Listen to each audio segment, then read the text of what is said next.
దేవుని పరిశుద్ధమైన నామానికి స్తోత్రం కలుగునుగాక. ప్రభువైన యేసుక్రీస్తు నామంలో మీ అందరికీ శుభములు కలుగునుగాక. అందరికీ వందనాలు. దేవుని పరిశుద్ధ గ్రంథంలో యేసు ప్రభువారు మత్తయి సువార్తలో ఉపమానాల గురించి ఆయన మాట్లాడారు. ఆ ఉపమానంలో విత్తువాని ఉపమానము అనే మాటను మనం చూస్తున్నాం. ఈ చెట్లు చూసారా ఎంత చక్కగా ఉన్నాయో, ఈ చెట్లని ఎంత పచ్చగా ఉన్నాయో. విత్తువాని ఉపమానము అన్నారు.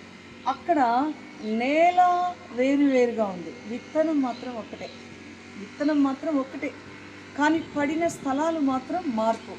ఒకటేమో దారి ప్రక్కన పడింది, ఒకటేమో ముళ్ళ పొదల్లో పడింది, ఒకటేమో రాతి నేలలో పడింది, నాలుగవదేమో మంచి నేలలో పడింది. మంచి నేలలో పడిన విత్తనమేమో ఫలించింది, రాతి నేల మీద పడిన విత్తనమేమో మొలిచింది, కానీ కష్టాలు బాధలు వచ్చినప్పుడు ఆ రాయిలో నుంచి ఎదగలేకపోయింది. అలాగే కొంతమంది కష్టాలు బాధలు శ్రమలను బట్టి ఎదగలేకపోయేవారు ఉన్నారు. అలాగే ముళ్ళ దుబ్బల్లో పడిన విత్తనాలు ఉన్నాయి, వారు కూడా అంతే. శోధనలు, సమస్యలు, ఇహలోకమైన చింతలు ఇవన్నీ వారికి ఉండడం వల్ల వారు కూడా ఫలించలేకపోయారు. ఆ యొక్క ముళ్ళల్లో pడిన వారు కూడా. మరి ఒకటి త్రోవ పక్కని విత్తనాలు, నీరు సరిగా లేక అనేకులు దాన్ని తొక్కివేశారు, అక్కడ కూడా కుదరలేదు. మంచి నేలను పడిన విత్తనము నూరంతలుగా ఫలించింది. ఇస్సాకు విత్తనం వేసి నూరంతలు పొందుకున్నాడు.